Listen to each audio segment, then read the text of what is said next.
Samuel Ramani is Associate Fellow at the RUSI think tank in the UK and Tutor of Politics and International Relations at Oxford University. Samuel, welcome back. Where do the events of the last 24 hours leave us?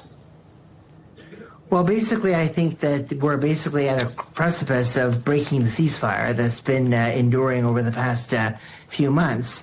What we've noticed is that there are numerous attacks from Iran on the various Gulf countries, as well as Jordan, and there have been numerous interceptions, no U.S. casualties, but a significant return to that regional escalation.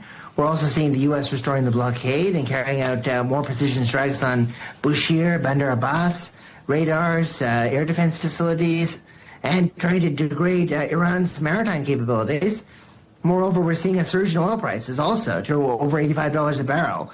And that suggests that the Hormuz oil flows are also more precarious than it looks. So there's a lot of economic, regional, and war-related disruptions happening right now.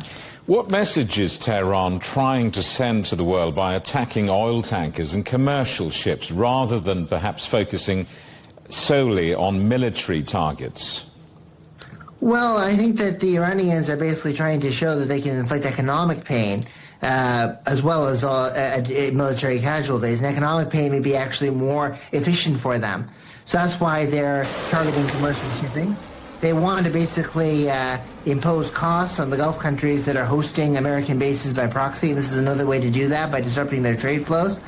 And they want to show that even if Gulf countries try to move beyond the Strait of Hormuz, like the UAE has been trying to do with this pipeline that increases reliance on Fujairah, like Saudi Arabia is trying to do in the Red Sea, they can still inflict damage on shipping.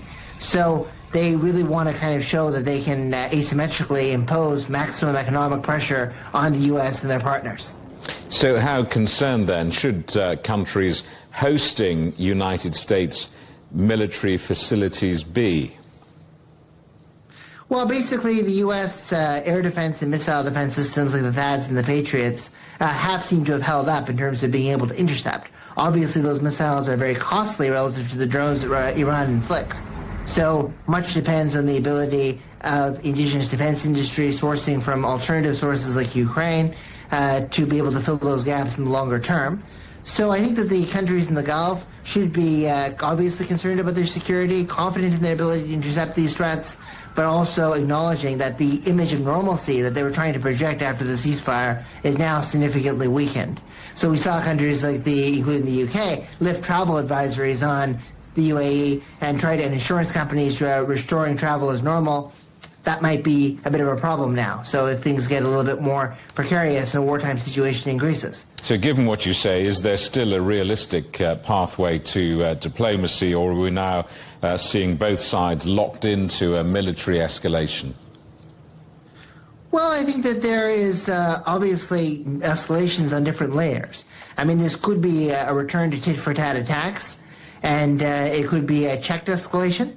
Or it could be a return to the unchecked, unfettered war that we saw in February and March. I'm still thinking that something more checked and more contained is probably likely, but equally it shows that we're some way away from any kind of agreement on Hormuz, on uranium enrichment, or on any of the core issues involving Iran's regional activities, missiles, proxies, which would be the ultimate aim of the Israelis and perhaps the Emiratis and the Americans in this.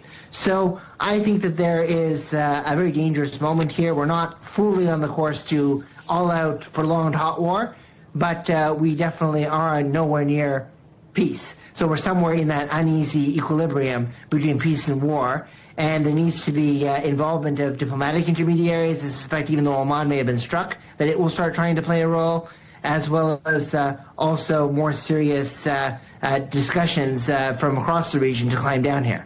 Samuel, thank you for that. Samuel Ramani, Fellow at the RUSI think tank and Tutor of Politics and International Relations at Oxford University.